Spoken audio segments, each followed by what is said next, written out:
കുടികൊള്ളും ചൈതന്യമേ,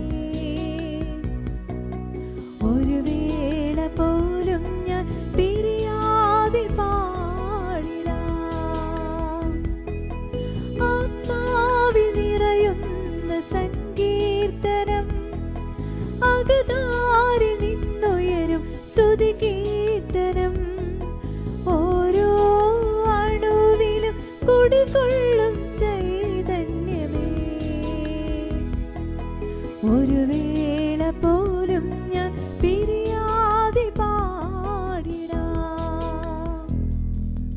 ആരാധന യേശുവേ, ആരാധന യേശുവേ, ആരാധന യേശുവേ, ആരാധന യേശുവേ, ആരാധന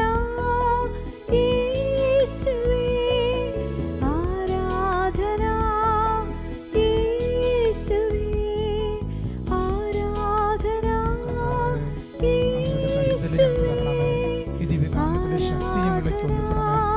അഭിഷേകത്താൽ ഞങ്ങൾ നിറയ്ക്കണമേ. ഇവിടുത്തെ സ്നേഹം ഞങ്ങൾക്ക് നൽകണേ ഈശോയെ. പരിശുദ്ധ പരമ ദിവ്യകാരുണ്യത്തിന് എന്നേരവും ആരാധനയും സ്തുതിയും പുകഴ്ചയും ഉണ്ടായിരിക്കട്ടെ. പരിശുദ്ധ കാരുണ്യവാനായ ദൈവമേ, ഞങ്ങളിലേക്ക് ഇറങ്ങി വരാൻ അങ്ങ് സ്നേഹമായി വന്നതിനെ ഓർത്ത് പരിശുദ്ധ പരമ ദിവ്യകാരുണ്യത്തിന് എന്നേരവും ആരാധനയും സ്തുതിയും പുകഴ്ചയും ഉണ്ടായിരിക്കട്ടെ. ഞങ്ങളോടൊപ്പമായിരിക്കാൻ സ്നേഹമായി ഇറങ്ങി വന്ന പരിശുദ്ധ പരമ ദിവ്യകാരുണ്യത്തിന് എന്നേരവും ആരാധനയും സ്തുതിയും പുകഴ്ചയും ഉണ്ടായിരിക്കട്ടെ. കരങ്ങൾ ഹൃദയത്തോട് ചേർത്ത് വെച്ച് കണ്ണുകളടയ്ക്കാം.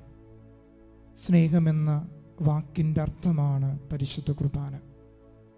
ഹൃദയത്തെ സ്നേഹിക്കാനും നമ്മളെ സ്വന്തമാക്കുവാനുമായി ഈ ആത്മജ്വാല ശുശ്രൂഷയിൽ ഈശോ നമ്മുടെ ഭവനങ്ങളിലേക്ക്, നമ്മുടെ വ്യക്തി ജീവിതങ്ങളിലേക്ക് ഇറങ്ങി വരുന്ന സമയം കരങ്ങൾ ഹൃദയത്തോട് ചേർത്ത് വെച്ച് എൻ്റെ ഉള്ളിൽ വസിക്കുന്ന, എന്നെ സ്നേഹിക്കുന്ന എൻ്റെ സ്വന്തമായ ഈശോയെ സ്നേഹിച്ച് നമുക്ക് ചേർന്ന് പാടി പ്രാർത്ഥിക്കാം. സ്നേഹമെന്ന വാക്കിനർത്ഥം ഭൂമിയിൽ ജീവിതം കൊണ്ടങ്ങു പൂർത്തിയാക്കുമ്പോൾ സ്നേഹം സഹനമാണെന്നു ഞാൻ അറിയുന്നു. സ്നേഹം മരണമാണെന്നു ഞാൻ കാണുന്നു. സ്നേഹം ബലിയായി തീരുന്നു, ചങ്കും ചോരയുമേകുന്നു. സ്നേഹം കുരിശിൽ പൂർണ്ണമാകുന്നു. സ്നേഹം കുർബാനയായി മാറുന്നു. ദൈവസ്നേഹത്തിൽ ഏറ്റവും പ്രിയപ്പെട്ട ദൈവജനമേ, സ്നേഹമെന്ന ആ വാക്ക് കുരിശിൽ പൂർണ്ണമായിട്ട് അതൊരു അപ്പത്തിൻ്റെ രൂപത്തിൽ മനുഷ്യഹൃദയത്തിൽ അലിഞ്ഞു ചേരാൻ ദൈവം കാണിച്ച അനന്ത കാരുണ്യത്തിൻ്റെ പേരാണ് വിശുദ്ധ കുർബാന അല്ലെങ്കിൽ പരിശുദ്ധ കുർബാന. പരിശുദ്ധനായവൻ മനുഷ്യകുലത്തിലെ വിശ്വാസികൾ പരിശുദ്ധരാകാൻ ദൈവം തന്ന സ്നേഹത്തിൻ്റെ പേരാണ് പരിശുദ്ധ കുർബാന. സ്നേഹമുള്ളവരെ, ഈ ലോകം കണ്ട മഹാത്ഭുതങ്ങളെ അതിലംഘിക്കുന്ന മറ്റൊരു വലിയ അത്ഭുതമാണ് പരിശുദ്ധ കുർബാന. ഏതു മഹാനേതാക്കന്മാരും ബാക്കി വയ്ക്കപ്പെട്ടത് അവരുടെ കയ്യിലുള്ള വസ്തുക്കളാണ്. എന്നാൽ ക്രിസ്തുവെന്ന, യേശുവെന്ന ഏകദൈവം അവൻ പങ്കുവെച്ച് തന്നത് അവൻ്റെ ശരീരത്തിൻ്റെ മാംസവും അവൻ്റെ ശരീരത്തിൽ ഒഴുകിയ രക്തവുമാണ്. അതാണ് ആ സ്നേഹത്തിൻ്റെ പേരാണ് ദിവ്യകാരുണ്യം. അതുകൊണ്ട് ഈ കാലഘട്ടങ്ങൾ നമ്മുടെ മുന്നിൽ ബലിപീഠത്തിൽ നിന്ന് അകന്നു പോകുന്നൊരവസ്ഥ ഈ കാലഘട്ടത്തിൽ ഒത്തിരി ജീവിതങ്ങളെ പാപത്തിലേക്കും തിന്മയിലേക്കും ശാപഗ്രസ്തമായ ജീവിതത്തിലേക്കും നയിക്കുന്ന അവസ്ഥയുണ്ട്. അതുകൊണ്ട് ഈ ആത്മജ്വാല ശുശ്രൂഷയിൽ നമുക്ക് നമ്മെയും നമ്മുടെ കൂടപ്പിറപ്പുകളെ ഓർത്ത് ഈ ദിവ്യകാരുണ്യ സന്നിധിയിൽ പരിശുദ്ധ കുർബാനയുടെ മാഹാത്മ്യം മനസ്സിലാക്കി പ്രാർത്ഥിക്കാനായിട്ട് ഒരുങ്ങാം. അച്ഛനിന്ന് നിങ്ങളുടെ മുന്നിൽ പങ്കുവയ്ക്കാൻ ആഗ്രഹിക്കുന്നത് ബലിപീഠത്തിൽ നിന്ന് അകന്നു പോകുന്നവൻ്റെ തകർച്ചയെക്കുറിച്ച് നമ്മൾ തിരിച്ചറിയണം. ആരെല്ലാം ബലിപീഠത്തെ സ്നേഹിക്കേണ്ടവർ ബലിപീഠത്തിൽ നിന്നും ദൈവാനുഭവത്തിൽ നിന്ന് അകന്നു പോയിട്ടുണ്ടോ, പ്രത്യേകമായി പറയുകയാണെങ്കിൽ ദിവ്യകാരുണ്യത്തിൽ നിന്ന്, ദിവ്യകാരുണ്യ സ്നേഹത്തിൽ നിന്ന് അകന്നു പോയിട്ടുണ്ടോ, അവിടെ പിശാച് അവനെ കെട്ടിവലിച്ച് അവൻ പോലും ചിന്തിക്കാത്ത പാപ അവസ്ഥയിൽ കൊണ്ടിടാറുണ്ട്. അതുകൊണ്ട് സ്നേഹമുള്ളവരെ, നമ്മുടെ ജീവിതത്തിൽ നമുക്ക് ചിന്തിക്കാം, ബലിപീഠത്തിൽ നിന്ന് അകന്നു പോയവർക്ക് എങ്ങനെ തകർച്ച വന്നു. ദാവീദ് ബലിപീഠത്തിൻ്റെ സ്നേഹിതനായിരുന്നു. എന്നിട്ടും അവൻ്റെ പാപ സാഹചര്യങ്ങൾ, അവൻ്റെ സുഖലോലുപതകൾ, അവൻ്റെ ദ്രവ്യാസക്തികൾ പലപ്പോഴും ബലിപീഠത്തിൽ നിന്ന് അവൻ അകന്നു. ദൈവസാന്നിധ്യത്തിൽ നിന്ന് അകന്നപ്പോൾ പാപം അവനെ മാടി വിളിച്ചു. നമ്മളെല്ലാം കുട്ടിക്കാലത്ത് ദിവ്യകാരുണ്യത്തെ ഹൃദയം കൊണ്ട് സ്നേഹിച്ചവരാ. ഒന്ന് രുചിക്കാൻ, ഒന്ന് സ്നേഹിക്കാൻ, ഒന്ന് അടുത്തറിയാൻ ആഗ്രഹിച്ച ആ തീഷ്ണത ഈ കൊറോണ വൈറസിൻ്റെ കാലഘട്ടങ്ങളിലൂടെ കടന്നു പോകുമ്പോൾ നമ്മുടെ ജീവിതത്തിൽ നിന്ന് ശൂന്യമായി പോകുന്നുണ്ടോ? ഓൺലൈൻ വിശുദ്ധ ബലിയർപ്പണങ്ങളൊക്കെ എപ്രകാരമാണ് സ്നേഹമുള്ളവരെ? അവൻ ഇന്നും എന്നും സ്നേഹിക്കുന്നു. നീ അകലെയാണെങ്കിലും അരികിലാണെങ്കിലും ഒരുപോലെ സ്നേഹിക്കാൻ അറിയുന്ന ഒരു ദൈവ സ്നേഹത്തിൻ്റെ ആഴമാണ് ഈ ദിവ്യകാരുണ്യം എന്നെയും നിങ്ങളെയും നോക്കി പറയുന്നത്. അതുകൊണ്ട് മലാക്കി പ്രവാചകന്റെ പുസ്തകത്തിൽ 1-ാം അധ്യായം 7-ാം വാക്യം തിരുവചനം ഇങ്ങനെ പറയുന്നത്: മലിനമായ ഭക്ഷണം നിങ്ങൾ എൻ്റെ ബലിപീഠത്തിൽ അർപ്പിച്ചു. എങ്ങനെയാണ് ഞങ്ങളത് മലിനമാക്കിയതെന്ന് നിങ്ങൾ ചോദിക്കുന്നു. കർത്താവിൻ്റെ ബലിപീഠത്തെ നിങ്ങൾ നിസ്സാരമായി കരുതി. അതുകൊണ്ട് സ്നേഹമുള്ളവരെ, ഓൺലൈൻ ബലിയർപ്പണങ്ങളും അല്ലെങ്കിൽ കാണാൻ അവസരമുണ്ടായിട്ടും അത് നഷ്ടമാക്കുന്നവർ തിരിച്ചറിയേണ്ട ഒരു കാര്യമാണ്. നിങ്ങൾ എൻ്റെ ബലിപീഠത്തെ നിസ്സാരമായി കരുതി. എൻ്റെ കാൽവരിയിലെ ബലിയെ നീ നിസ്സാരമായി കരുതി. ഏതൊരു വ്യക്തിയുടെ ജീവിതത്തെ മാറ്റിമറയ്ക്കുന്നതാണ് കുരിശിലെ ബലിയർപ്പണം. മാരകഭാവി പോലും ആ കുരിശിലെ ബലിയർപ്പണത്തിൻ്റെ മുന്നിൽ നിന്നാൽ അവൻ്റെ പാപങ്ങൾക്ക് വേണ്ടി ഒരുവൻ പരിഹാരം ചെയ്തുവെന്നൊരു അർത്ഥം കിട്ടിയാൽ അവിടെ അവൻ്റെ ജീവിതത്തിൽ ആ ദൈവത്തോട് സ്നേഹം ആരംഭിക്കും. അതുകൊണ്ട് സ്നേഹമുള്ളവരെ, മലാക്കി പ്രവാചകൻ പറയുക, മലിനമായ ഭക്ഷണം നിങ്ങൾ എൻ്റെ ബലിപീഠത്തിൽ അർപ്പിച്ചു. അലസമായ ബലിയർപ്പണങ്ങൾ ബലിപീഠത്തിൽ ചെന്നിട്ടും നമുക്ക് സമയമില്ല. തിടുക്കം കൂട്ടലുള്ള ഒരു ബലിയർപ്പണങ്ങളെല്ലാം കടന്നു പോകുന്ന സമയം. യുവജനങ്ങൾക്കും കുഞ്ഞുങ്ങൾക്കും സമയമില്ല. സിനിമ കാണാൻ സമയമുണ്ട്, മറ്റു കാര്യങ്ങൾക്ക് സമയമുണ്ട്. എന്നാൽ കുർബാന രാവിലെ എഴുന്നേറ്റൊന്ന് ആ ബലിയൊന്ന് അർപ്പിക്കാൻ നമുക്ക് സമയമില്ല. എന്നാൽ ജീവിതത്തിൽ ഏതെങ്കിലും തകർച്ച വരുമ്പോൾ നമ്മൾ കണ്ടുമുട്ടിയ ഏതെങ്കിലും ചിത്രീകരണത്തിന് മുന്നിൽ പോയി മുട്ടുകുത്തി പ്രാർത്ഥിക്കാറില്ല. എന്നാൽ ജീവിതത്തിൽ എവിടെയെങ്കിലും ഒരു പ്രതിസന്ധി വരുമ്പോൾ ഏതൊരു മനുഷ്യനും മുട്ടുകുത്തുന്നത് ഈ അപ്പത്തിലുള്ള, ഈ സ്നേഹിക്കുന്ന, ഞാൻ അവനെ തള്ളിക്കളഞ്ഞിട്ടും അവൻ എന്നെ തള്ളിക്കളയാതെ സ്നേഹിക്കുന്നുവെന്ന ഈ സത്യത്തിന് മുന്നിൽ തന്നെയല്ലേ? അതുകൊണ്ട് സ്നേഹമുള്ളവരെ, തിരിച്ചറിയണം, നീ അകലുമ്പോഴും നിന്നടുത്ത് സ്നേഹിക്കുന്ന ഒരു ദിവ്യകാരുണ്യത്തിൻ്റെ സ്നേഹം നമ്മൾ അറിയണം. മലാക്കി പ്രവാചകന്റെ പുസ്തകം 1-ാം അധ്യായം 12-ാം വാക്യം പറയുന്നുണ്ട്: കർത്താവിൻ്റെ ബലിപീഠത്തെ നിന്ദിക്കാം, നിന്ദ്യമായ ഭോജനം അതിൽ അർപ്പിക്കാമെന്ന് ആരെല്ലാം കരുതുന്നുവോ അപ്പോൾ മുതൽ ആ ബലിപീഠം നിന്റെ മുന്നിൽ മലിനമായി. നമ്മൾ ചിന്തിക്കുകയാണ്, ഈ ബലിപീഠം ആരും കാണുന്നില്ലല്ലോ, അച്ഛന്മാരൊന്നും കാണുന്നില്ലല്ലോ, ഞാൻ മാത്രമല്ലേ ഉള്ളൂ, എനിക്കിഷ്ടമുള്ള പോലെ അർപ്പിക്കാം. എന്ന സ്നേഹമുള്ളവരെ, സ്വർഗത്തിൻ്റെ ദൈവമാണ് ബലി അർപ്പിക്കുന്നത്. ഒരു പുരോഹിതനും അല്ല ബലി അർപ്പിക്കുന്നത്. ക്രിസ്തുവാണ് ബലിപീഠത്തിലെ പുരോഹിതൻ. ക്രിസ്തുവാണ് ബലിവസ്തുവായിട്ട് അവിടെ മാറുന്നത്. അതുകൊണ്ട് നിത്യപുരോഹിതന്റെ ബലി അർപ്പണത്തിൽ ഞാനും നിങ്ങളും പങ്കെടുക്കുമ്പോൾ അതിനെ നിസ്സാരമായി കരുതരുത്, അതിനെ നിസ്സാരവൽക്കരിക്കരുത്. അത് നമ്മുടെ ജീവിതത്തിൻ്റെ തകർച്ച വിളിച്ചു വരുത്തുകയാണ്. നിനക്ക് വേണ്ടി മരിച്ചവനെ നീ നിസ്സാരമായി കാണരുത്. നിനക്ക് വേണ്ടി സ്നേഹം തന്നവനെ നീ നിസ്സാരമായി കാണരുത്. അതുകൊണ്ട് ദൈവത്തിൻ്റെ സ്നേഹം നിൻ്റെ ജീവിതത്തിൽ നഷ്ടമായി പോവും. അതുകൊണ്ട് സ്നേഹമുള്ളവരെ, ഈ ബലിപീഠത്തിൽ നിന്ന് ഞാനും നിങ്ങളും കാണിക്കുന്ന, അകലാൻ കാണിക്കുന്നതിൻ്റെ 10 ഇരട്ടി തീഷ്ണത തിരിച്ചു വരണം. ഒരു അപ്പനും അമ്മയും വിശുദ്ധ കുർബാന നകന്നാൽ മക്കൾ തെറ്റിൻ്റെ വഴിയെ പോവും. അതുകൊണ്ടല്ലേ ഇസ്രായേൽ ജനം ഒരു കാലഘട്ടത്തിൽ അവർ അന്യവിഗ്രഹങ്ങളുടെ പുറകെ പോയി, ധനത്തിൻ്റെ പുറകെ, സ്വർണത്തിൻ്റെ പുറകെ പോയപ്പോൾ അവരുടെ തലമുറ നശിക്കാൻ തുടങ്ങി.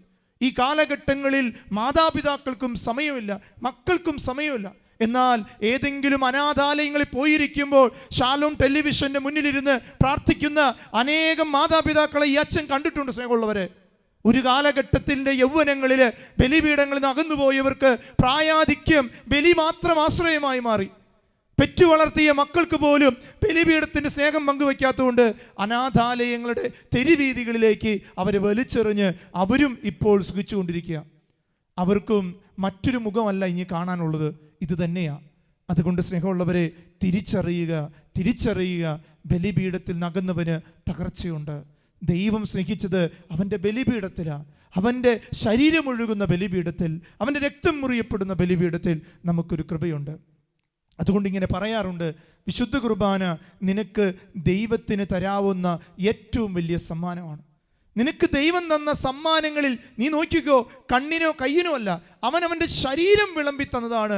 ഈ ലോകത്ത് ഒരു മനുഷ്യന് ദൈവം തന്ന ഏറ്റവും വലിയ സമ്മാനം ദൈവത്തിൻ്റെ ശരീരം മനുഷ്യർക്ക് വേണ്ടി വിളമ്പി എന്നുള്ളതാണ്. അതുകൊണ്ട് സ്നേഹമുള്ളവരെ, ദൈവം തന്ന ഈ സമ്മാനത്തെ, എൻ്റെയും നിങ്ങളുടെ ഹൃദയത്തെ തൊടുന്ന ഈ സമ്മാനത്തെ നിസാരവൽക്കരിക്കരുത്. ജ്ഞാനത്തിൻ്റെ പുസ്തകം 16-ാം അധ്യായം 20-21 തിരുവചനം പറയുന്നുണ്ട്, അങ്ങയുടെ ജനത്തിന് ദൈവദൂതന്മാരുടെ അപ്പം നൽകി. സോളമൻ പറയുക, അങ്ങയുടെ ജനത്തിന് ദൈവദൂതന്മാരുടെ അപ്പം നൽകി. സ്വർഗത്തിൻ്റെ ദൈവദൂതന്മാരുടെ അപ്പം ജനത്തിന് വേണ്ടി അങ്ങ് നൽകി. അവരുടെ അധ്വാനം കൂടാതെ തന്നെ ഓരോരുത്തർക്കും ആസ്വാദ്യമാം വിധം പാകപ്പെടുത്തിയ ഭക്ഷണം സ്വർഗത്തിൽ നിന്ന് അവർക്കവൻ നൽകി. കണ്ടോ സ്നേഹമുള്ളവരെ, അവരുടെ അധ്വാനം കൂടാതെ ഞാനും നിങ്ങളും രാപ്പകൽ അധ്വാനിക്കുന്നത് പരിശുദ്ധ കുർബാനയ്ക്കല്ല, എൻ്റെ സ്വത്ത് വർദ്ധിപ്പിക്കാൻ, എൻ്റെ സ്വത്ത് ഉണ്ടാക്കാൻ വേണ്ടിയിട്ടാണ്. എന്നാൽ ദൈവം നീ അധ്വാനിക്കുന്നത് കൊണ്ടല്ല, നിന്നോടുള്ള സ്നേഹത്തെ പ്രതി ദൈവം തരുന്നതാണ്. അതുകൊണ്ട് ഓരോരുത്തർക്കും പാകമാകുന്ന വിധത്തിൽ ഒരു കുഞ്ഞിന് സ്വീകരിക്കാവുന്ന സ്നേഹത്തോടെ, ഒരു അപ്പന് സ്വീകരിക്കാവുന്ന സ്നേഹത്തോടെ, ഒരു അമ്മയ്ക്ക് സ്വീകരിക്കാവുന്ന സ്നേഹത്തോടെ, ഒരു പുരോഹിതന് ഉൾക്കൊള്ളാവുന്ന സ്നേഹത്തോടെ, ഒരു സന്യാസിനിക്ക് ഉൾക്കൊള്ളാവുന്ന സ്നേഹത്തോടെ അവൻ നമ്മുടെ ജീവിതത്തിൽ വരിക. എന്നിട്ട് വചനം പറയുക, അങ്ങ് നൽകിയ വിഭവങ്ങൾ അങ്ങയുടെ മക്കൾക്ക് നേരായ വഴിയിലൂടെ നടക്കാൻ ഒരു പ്രോത്സാഹനമായി. അവരവർ ഭക്ഷിക്കുന്ന രുചിക്കനുസരിച്ച് അവർക്ക് അത് ആസ്വാദ്യമായി തീർന്നു. സ്നേഹമുള്ളവരെ, ദൈവത്തിൻ്റെ സ്നേഹമാണ് പരിശുദ്ധ കുർബാന. ആദിമസഭയിൽ ക്രൈസ്തവരുടെ സമൂഹത്തെക്കുറിച്ച് AD 304 ഡയോക്ലിഷ്യസ് ചക്രവർത്തി വിശുദ്ധ കുർബാനയെ അർപ്പിക്കരുതെന്ന് പറഞ്ഞ് ഒരു നിയമം പുറപ്പെടുവിച്ചു. ആ സമയത്ത് ക്രിസ്ത്യാനികൾ ഒരുമിച്ച് കൂടി ബലിയർപ്പിച്ചപ്പോൾ രാജാവ് പറഞ്ഞു, എൻ്റെ കൽപ്പന നിങ്ങൾക്ക് എങ്ങനെ ലംഘിക്കാൻ തോന്നി? അപ്പോൾ അവർ പറഞ്ഞത് ഇങ്ങനെയാണ്, സ്നേഹമുള്ള രാജാവേ, ഞങ്ങൾ ക്രിസ്ത്യാനികളാണ്, വിശുദ്ധ കുർബാനയില്ലാതെ ഞങ്ങൾക്ക് ജീവിതം അസാധ്യമാണ്. ഞങ്ങളുടെ ജീവിതത്തിൻ്റെ ജീവശ്വാസമാണ് വിശുദ്ധ കുർബാന. അതുകൊണ്ട് ആ 31 പുരുഷന്മാരെയും 18 സ്ത്രീകളെയും അതിക്രൂരമായി ഡയോക്ലിഷ്യസ് ചക്രവർത്തി കൊന്നൊടുക്കുകയാണ്. ഈ കാലഘട്ടങ്ങളിലും പ്രതിസന്ധികളും വേദനകളും ഉണ്ട്. അവിടെ നീ എങ്ങനെ ബലിയർപ്പിക്കുന്നു, നീയാകുന്ന ബലിവസ്തുവിനെ ബലിപീഠത്തോട് ചേർത്ത് വയ്ക്കണം. അവിടെയാണ് കൃപ കിട്ടുക. വിശുദ്ധ കുർബാന എന്നതിനെക്കുറിച്ച് ദൈവദാസനായ ഹെൻറി സൂസെ പറയുന്നുണ്ട്, ദിവ്യബലിയെ പോലെ ദൈവം നമ്മളോട് സ്നേഹം കാണിക്കുന്ന മറ്റൊരിടമില്ല. വിശുദ്ധ ആരാധനകൾ ദൈവം കാണിക്കുന്ന സ്നേഹത്തെക്കാൾ വലുതില്ല. ഗബ്രിയേൽ അമോർത്ത് എന്ന് പറഞ്ഞ പൈശാചിക പീഡകളെ ബന്ധിക്കുന്ന ഒരു പുരോഹിതനുണ്ട് റോമിലെ. അദ്ദേഹം പറയുന്നത് ഇങ്ങനെയാ, സകല പിശാചുകളും ഭയപ്പെട്ടോടുന്ന ഒരു സ്ഥലമേ ഉള്ളൂ, അത് വിശുദ്ധ കുർബാനയാണ്. കുർബാനയിൽ പങ്കെടുക്കുന്ന ജീവിതങ്ങളിൽ നിന്ന് തിന്മ വിട്ടുപോകും. അതുകൊണ്ട് സ്നേഹമുള്ളവരെ, നമുക്ക് 2 കരങ്ങൾ ഹൃദയത്തോട് ചേർത്ത് വയ്ക്കാം. ഈ സമയം, ഈ ആരാധന സമയം നമ്മിൽ നിന്ന് ഈ തിന്മയുടെ അരൂപികളൊക്കെ വിട്ടുപോകണം. അശുദ്ധമായ ചിന്തകളോടെ ബലിയർപ്പിച്ചിട്ട് മാപ്പ് ചോദിക്കാം. സ്നേഹം എന്ന വാക്കിൻ്റെ ആ 3 വാക്കുകൾക്കുള്ളിൽ നിന്നുകൊണ്ട് ദൈവം നമുക്ക് നൽകിയ ഈ ദിവ്യകാരുണ്യത്തിൻ്റെ ശക്തി നിങ്ങളുടെ ജീവിതത്തിൽ ഈ സമയം വരട്ടെ. കർത്താവേ, ഈ ദിവ്യകാരുണ്യ ആരാധനയിൽ പങ്കെടുക്കുന്ന സകല ജീവിതങ്ങളിലേക്ക് ദൈവിക ശക്തി ഇറങ്ങട്ടെ. ഞങ്ങളുടെ അലസത, പല വിചാരത്തോടെ അർപ്പിച്ച ബലിയർപ്പണത്തോട് ഞങ്ങൾ മാപ്പ് ചോദിക്കുന്നു. നീ ഞങ്ങൾക്ക് നൽകിയ സ്നേഹത്തോട് ഞങ്ങൾ കരുണയ്ക്ക് വേണ്ടി പ്രാർത്ഥിക്കുന്നു. കർത്താവേ, അങ്ങയുടെ വലിയ ശക്തി ഈ സമയം ഈ മക്കളിലേക്ക് ഒഴുക്കി അനുഗ്രഹിക്കണമേ. കരങ്ങൾ ഹൃദയത്തോട് ചേർത്ത് വെച്ച് നമുക്ക് ഒരുമിച്ച് ചേർന്ന് പാടി പ്രാർത്ഥിക്കാം. സ്നേഹമെന്ന വാക്കിനർത്ഥം ഭൂമിയിൽ ജീവിതം കൊണ്ടങ്ങു പൂർത്തിയാക്കുമ്പോൾ സ്നേഹം സഹനമാണെന്നു ഞാൻ അറിയുന്നു. സ്നേഹം മരണമാണെന്നു ഞാൻ കാണുന്നു.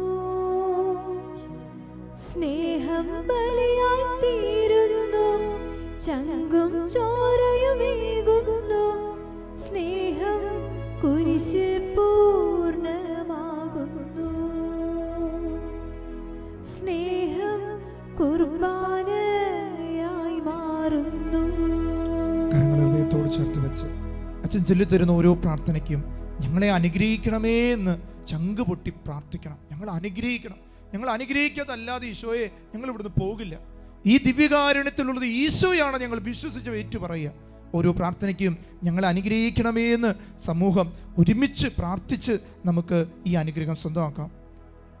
തിരുവോസിയിൽ വസിക്കുന്ന ദൈവമേ, ഞങ്ങളെ അനുഗ്രഹിക്കണമേ. യേശുവിന്റെ തിരുശരീരമേ, ഞങ്ങളെ അനുഗ്രഹിക്കണമേ. യേശുവിന്റെ തിരുരക്തമേ, ഞങ്ങളെ അനുഗ്രഹിക്കണമേ. ദിവ്യകാരുണ്യമായ തിരുശരീരമേ, ഞങ്ങളെ അനുഗ്രഹിക്കണമേ. സ്വർഗത്തിൽ നിന്നിറങ്ങി വന്ന ജീവനുള്ള അപ്പമേ, ഞങ്ങളെ അനുഗ്രഹിക്കണമേ. മാലാഖമാരുടെ അപ്പമേ, ഞങ്ങളെ അനുഗ്രഹിക്കണമേ. നിത്യജീവൻ നൽകുന്ന അപ്പമേ, ഞങ്ങളെ അനുഗ്രഹിക്കണമേ. ആത്മാവിന്റെ ജീവനായ തിരുശരീരമേ, ഞങ്ങളെ അനുഗ്രഹിക്കണമേ. രോഗികൾക്ക് സൗഖ്യം നൽകുന്ന തിരുശരീരമേ, ഞങ്ങളെ അനുഗ്രഹിക്കണമേ. ഞങ്ങൾക്ക് വേണ്ടി മുറിയപ്പെട്ട തിരുശരീരമേ, ഞങ്ങളെ അനുഗ്രഹിക്കണമേ. ഇസ്രായേൽ ജനത്തിനു വേണ്ടി നൽകിയ ജീവന്റെ മന്നയെ, ഞങ്ങളെ അനുഗ്രഹിക്കണമേ. ഏലിയാ പ്രവാചകനെ ശക്തീകരിച്ച അപ്പമേ, ഞങ്ങളെ അനുഗ്രഹിക്കണമേ. ഏശയ്യാ പ്രവാചകനെ ശുദ്ധീകരിച്ച തീക്കട്ടയെ, ഞങ്ങളെ അനുഗ്രഹിക്കണമേ. ഞങ്ങൾക്ക് വേണ്ടി കുരിശിൽ മരിച്ച യേശുവിന്റെ തിരുശരീരമേ, ഞങ്ങളെ അനുഗ്രഹിക്കണമേ. ഞങ്ങൾക്ക് വേണ്ടി മഹുദ്ധീകരിക്കപ്പെട്ട യേശുവിന്റെ തിരുശരീരമേ, ഞങ്ങളെ അനുഗ്രഹിക്കണമേ. സ്നേഹത്തിന്റെ കൂദാശയായ ദിവ്യകാരുണ്യമേ, ഞങ്ങളെ അനുഗ്രഹിക്കണമേ. മനുഷ്യ മക്കളോടൊപ്പം വസിക്കുന്ന ദിവ്യകാരുണ്യമേ, ഞങ്ങളെ അനുഗ്രഹിക്കണമേ. നിരാശയിലേക്ക് പോയ ശിഷ്യരെ ശക്തിപ്പെടുത്തിയ ദിവ്യകാരുണ്യമേ, ഞങ്ങളെ അനുഗ്രഹിക്കണമേ. തന്നിൽ നിന്ന് അകന്നുപോയവരെ തന്നിലേക്ക് അടുപ്പിക്കുന്ന ദിവ്യകാരുണ്യമേ, ഞങ്ങളെ അനുഗ്രഹിക്കണമേ. പാപത്താലും ജീവിത നൈരാശ്യത്താലും തകർന്നു പോയവരെ രക്ഷിക്കുന്ന ദിവ്യകാരുണ്യമേ, ഞങ്ങളെ അനുഗ്രഹിക്കണമേ. ഞങ്ങളെ അനുദിനം മാനസാന്തരത്തിലേക്ക് നയിക്കുന്ന ദിവ്യകാരുണ്യമേ, ഞങ്ങളെ അനുഗ്രഹിക്കണമേ. ആദിമ സഭയുടെ കൂട്ടായ്മയെ നിലനിർത്തിയ ദിവ്യകാരുണ്യമേ, ഞങ്ങളെ അനുഗ്രഹിക്കണമേ. പ്രേക്ഷിത പ്രവർത്തനങ്ങൾക്ക് അഭിഷേകം ചെയ്യുന്ന ദിവ്യകാരുണ്യമേ, ഞങ്ങളെ അനുഗ്രഹിക്കണമേ. തിരുസഭയെ ഇന്നും എന്നും നയിച്ചുകൊണ്ടിരിക്കുന്ന ദിവ്യകാരുണ്യമേ, ഞങ്ങളെ അനുഗ്രഹിക്കണമേ. തിരുസഭയെ പടുത്തുയർത്തുന്ന ദിവ്യകാരുണ്യമേ, ഞങ്ങളെ അനുഗ്രഹിക്കണമേ. വിശുദ്ധരെ വിശുദ്ധരാക്കിയ ദിവ്യകാരുണ്യമേ, ഞങ്ങളെ അനുഗ്രഹിക്കണമേ. സ്വർഗത്തെ ലക്ഷ്യമാക്കി ജീവിക്കുവാൻ ഞങ്ങളെ പ്രേരിപ്പിക്കുന്ന ദിവ്യകാരുണ്യമേ, ഞങ്ങളെ അനുഗ്രഹിക്കണമേ. സ്വർഗീയ യാത്രയിൽ പാതേയമായ ദിവ്യകാരുണ്യമേ, ഞങ്ങളെ അനുഗ്രഹിക്കണമേ. രണ്ട് കരങ്ങളും സ്വർഗത്തോളം ഉയർത്തി ഈ ദിവ്യകാരുണ്യത്തിന്റെ അഭിഷേകം നിങ്ങളുടെയൊക്കെ ജീവിതത്തിൽ നിറയപ്പെടുവാൻ, തിന്മയുടെ അരൂപികൾ വിട്ടുപോകുവാൻ നമുക്ക് ശക്തമായിട്ട് സ്തുതിക്കാം. യേശുവേ നന്ദി, ഹാലലൂയ, ഹാലലൂയ. ഓ ദിവ്യകാരുണ്യ ശക്തിയെ, ദിവ്യകാരുണ്യ അഭിഷേകമേ, സകല മക്കളെ ഈ സമയം അനോയിന്റിങ് ചെയ്യണമേ. ദിവ്യകാരുണ്യത്തിന്റെ ശക്തി കൊണ്ട് നിറയ്ക്കണമേ. സ്നേഹമാകുന്ന ഈ ദിവ്യകാരുണ്യത്തിന്റെ അഭിഷേകം സകല മക്കളിൽ നിറയട്ടെ. തിന്മയുടെ അരൂപികൾ ഈ സമയം വിട്ടുപോട്ടെ. പൈശാചിക പീഡകൾ വിട്ടുപോട്ടെ. Hallelujah, hallelujah, hallelujah, hallelujah. ഓ കർത്താവേ, കാരുണ്യത്തിന്റെ സ്നേഹമേ, കാരുണ്യത്തിന്റെ അഭിഷേകമേ, കാരുണ്യത്തിന്റെ ശക്തിയെ ഈ സമയം ഈ ആത്മജ്വാല ശുശ്രൂഷ പങ്കെടുക്കുന്നവരെ അനോയിന്റിങ് ചെയ്യണമേ. ഈ ദിവ്യകാരുണ്യ ശക്തി ഒഴുകണമേ.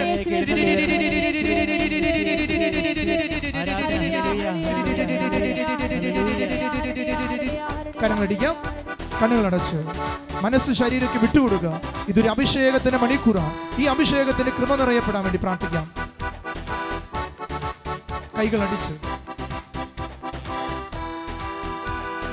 അഭിഷേകം, അഭിഷേകം, ദിവ്യകാരുണ്യത്തിന് അഭിഷേകം, അഭിഷേകം, അഭിഷേകം, ദിവ്യകാരുണ്യത്തിന് അഭിഷേകം, അഭിഷേകം, അഭിഷേകം, യേശുവിൻ ബലിയുടെ അഭിഷേകം, അഭിഷേകം, അഭിഷേകം, യേശുവിൻ ബലിയുടെ അഭിഷേകം. തിരുമാംസനിണം പകരുന്നു, സാത്താൻ തകർന്നു വീഴുന്നു, മക്കൾ മോചിതരാകുന്നു, ബലിയുടെ യോഗ്യത പകരുന്നു. തിരുമാംസനിണം പകരുന്നു, സാത്താൻ തകർന്നു വീഴുന്നു, മക്കൾ മക്കൾ മോചിതരാകുന്നു. ബലിയുടെ യോഗ്യത പകരുന്നു. അഭിഷേകം അഭിഷേകം ദിവ്യകാരുണ്യത്തിന് അഭിഷേകം അഭിഷേകം അഭിഷേകം യേശുവിൻ ബലിയുടെ അഭിഷേകം. കരങ്ങളുയർത്തി സ്തുതിച്ച് യേശുവേ. Glory power. യോഹന്നാൻ 6:51 ആരെങ്കിലും ഈ അപ്പത്തിൽ നിന്ന് ഭക്ഷിച്ചാൽ അവൻ എന്നേക്കും ജീവിക്കും. ലോകത്തിന്റെ ജീവന് വേണ്ടി ഞാൻ നൽകുന്ന അപ്പം എൻ്റെ ശരീരമാണ്. യോഹന്നാൻ 6:52 തൻ്റെ ശരീരം അവർ നമുക്കായി ഭക്ഷണമായി തന്നു. കർത്താവേ, ഈ ദിവ്യകാരുണ്യത്തിന്റെ ശക്തി രോഗികളുടെ മേല്, പീഡിതരുടെ മേല്, ദുരിതങ്ങൾ അനുഭവിക്കുന്നവരുടെ മേല് ഈ സമയം വന്നു നിറയട്ടെ.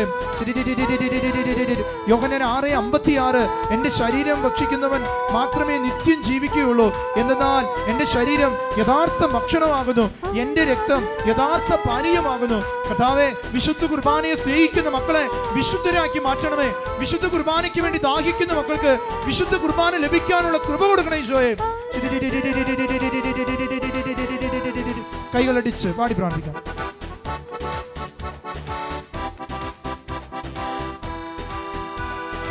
ആദിമസഭയിൽ പകർന്നൊരഭിഷേകം, കൂട്ടായ്മകളെ കൂട്ടിയൊരഭിഷേകം. ആദിമസഭയിൽ പകർന്നൊരഭിഷേകം, കൂട്ടായ്മകളെ കൂട്ടിയൊരഭിഷേകം. അൾത്താരകളിൽ നിറയുന്നൊരഭിഷേകം, ലോകരക്ഷകേകിയൊരഭിഷേകം. അൾത്താരകളിൽ നിറയുന്നൊരഭിഷേകം, ലോകരക്ഷകേകിയൊരഭിഷേകം. പകരണമേ പകരണമേ ഞങ്ങളിലിപ്പോൾ പകരണമേ. പകരണമേ പകരണമേ ഞങ്ങളിലിപ്പോൾ പകരണമേ. ആരാധന ആരാധന ആരാധന ആരാധന ചേർത്ത് പാടിയേ. ആരാധന ആരാധന ആരാധന ആരാധന ആരാധന ആരാധന ആരാധന ആരാധന ആരാധന ആരാധന ആരാധന ആരാധന ആരാധന ആരാധന ആരാധന ആരാധന ആരാധന ആരാധന ആരാധന. പരിശുദ്ധ പരമാ ദിവ്യകാരുണ്യത്തിന് എന്നേരവും ആരാധനയും സ്തുതിയും പുകഴ്ചയും ഉണ്ടായിരിക്കട്ടെ.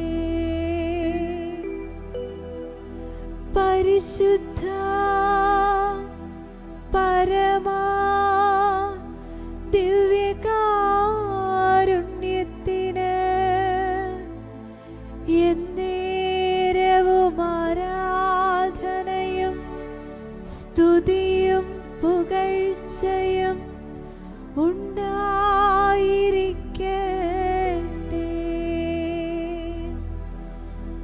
പരിശുദ്ധ പരമാ ദിവ്യകാരുണ്യത്തിന്